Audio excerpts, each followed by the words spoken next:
अस्सलाम वालेकुम।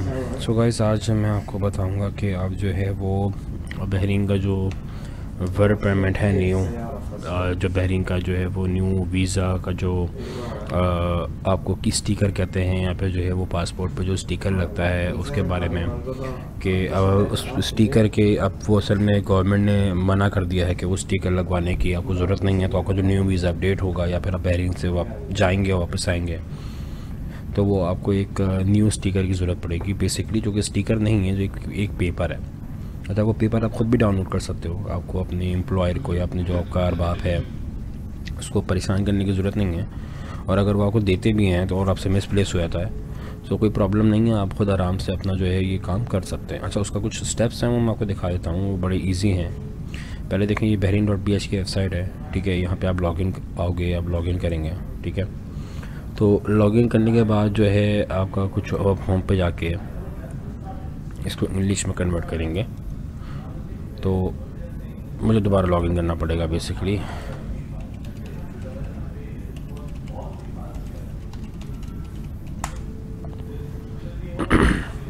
इस तरह कुछ नज़र आ रहा होता है, ठीक है।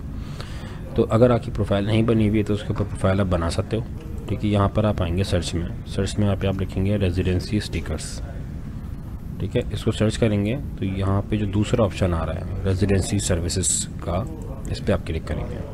अच्छा, यहाँ पे क्लिक करने के बाद यहाँ पे देखें 2 ऑप्शन हैं, ठीक है। इन 2 ऑप्शंस के अंदर जो है वो स्पेसिफिक रेजिडेंसी और मल्टीपल रेजिडेंसी।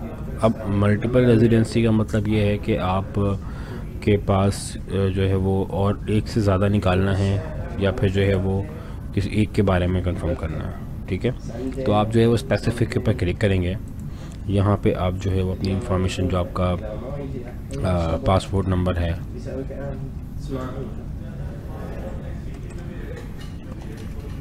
और आपका जो है CPR नंबर वो इंटर करके सर्च करेंगे। तो यहाँ पे कुछ थोड़ा सा लोड होने के बाद, ठीक है, वो आपकी इंफॉर्मेशन जो है वो रिसीव कर लेंगे। तो उसके बाद नीचे यहाँ पे एक ऑप्शन आएगा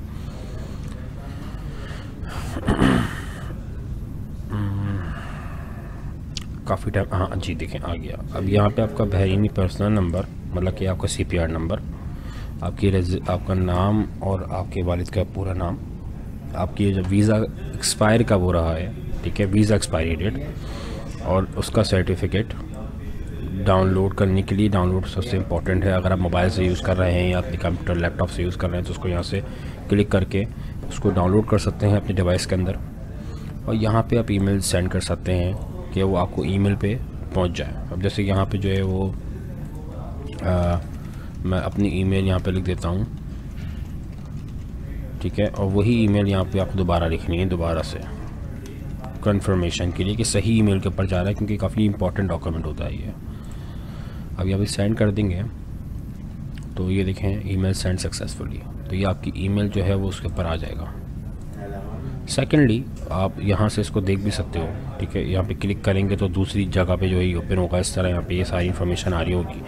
तो इसमें जो है वो आपका CPR का नंबर, आपका जो है वो वीज़ा एक्सपायरी, आपका वर्क परमिट का जो नंबर होता है, ठीक है, वो, और एक QR कोड जनरेट होगा जिसके अंदर सारी की सारी इन्फॉर्मेशन उसमें ऑलरेडी मौजूद होगी, जो कि बहरीन की ऑफिशियल वेबसाइट से कनेक्टेड होगी।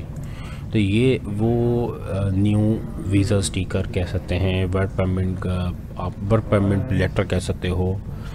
ये वो चीज़ है जो कि आपको अपने साथ लाजमी ट्रैवल करवानी है, अपने आप को अपने साथ रखनी है, वरना जब आप वापसी बहरीन आ रहे होंगे तो आपको इसके बग़ैर आपको इंटर नहीं किया जाएगा। अच्छा, फर्स्ट सबसे इम्पॉर्टेंट चीज़ क्या है कि जब आप कोई थर्ड एयरलाइन यूज़ करते हैं, जैसे कि गल्फ़ एयर से आ रहे हैं, fly Dubai, air Arabia, BIA, air India, या फिर कोई सी भी यूज़ करते हैं। खैर एयर इंडिया तो इन पाकिस्तान नहीं जाती ज़्यादा, या क्योंकि ये सिर्फ पाकिस्तानियों के लिए नहीं है, ये पाकिस्तानी इंडियंस हर बहरीन की हर एक्सपेक्टेड के लिए है, ठीक है।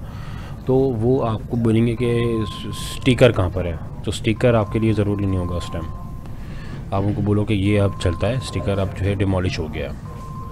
Okay, thank you so much.